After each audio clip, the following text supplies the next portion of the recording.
Alright, you guys, we're going to be making a shrimp and sausage gumbo. Things you're going to need are some 1 shallot, 5 cloves of garlic minced, a white onion, 1 large, some thyme, sage,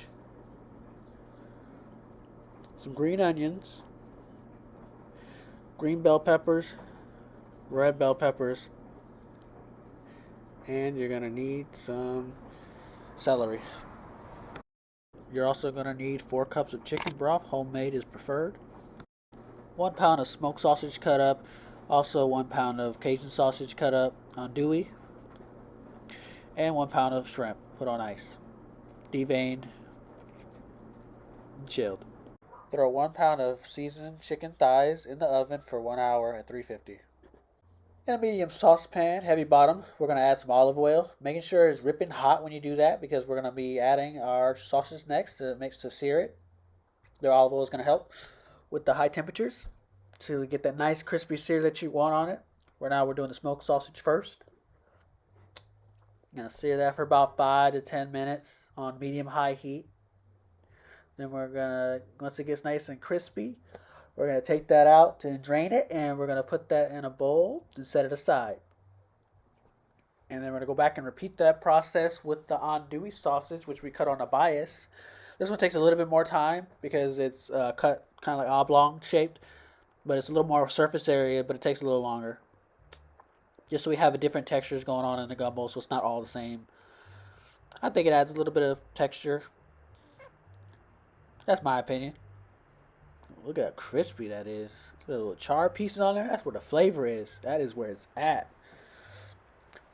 Alright, we got a pot right now. We're going to be starting our roux. We're going to add 1 cup of vegetable oil and 1 cup of flour. Be careful with this because this is the most important part. You're going to have to stay with this probably for about a good 30 minutes to maybe an hour. It all depends. I mean, this is a really tedious thing, making a roux. The beginning part starts off the easiest, but getting to the end, that is another story. This goes from 0 to 100 real quick. It will be light as a light milkshake, and then it just gets darker and darker and darker. And it starts smelling burnt. Don't be afraid. Don't be afraid. Just keep stirring that bad boy. Keep stirring it. I'm telling you. You will. It's all right. It is all right. Believe me, I got scared a few times myself, but it's okay. Just keep at it. Then you're gonna add your vegetables in there. You're gonna add all your vegetables, your onions, your bell peppers, your thyme, and you're gonna mix that up. Keep mixing it for about a minute, 2 minutes, and then we're gonna add in our water. Oh wait, we're gonna add our seasoning first. We add a little complete seasoning, some Italian seasoning, some paprika, some Cajun seasoning, garlic powder, onion powder, the usual suspects. But you gotta add some Cajun seasoning of some sort. Then we're gonna add 4 cups of chicken broth. This is homemade chicken broth. It's a lot better than just the regular stuff, not the off-the-shelf stuff. Go ahead and make your own. It makes a total difference. Add 1, and then we're gonna add 2 cups of water also to this. So in total, we're gonna have 6 cups of actual liquid. Then we're going to let that boil for about 2 to 3 minutes on a medium heat. And we're going to add in our sausage. I know it looks a little runny, but don't worry. It will thicken up with the flour that we do have in it. It just takes a little bit to activate. So it's going to look a little clumpy and a little weird. It's going to be like all separated. As you can see, it's like watery and it's not all incorporated. But just give it a little bit of time on medium heat. It's going to get there. While that's going, we're going to take our chicken that we took out of the oven to rest. We're going to take that with the skin on, and we're going to throw it in our roux now. We're going to let this stew together so it can incorporate that chicken flavor into our mix. Then we're going to go and add our sausage.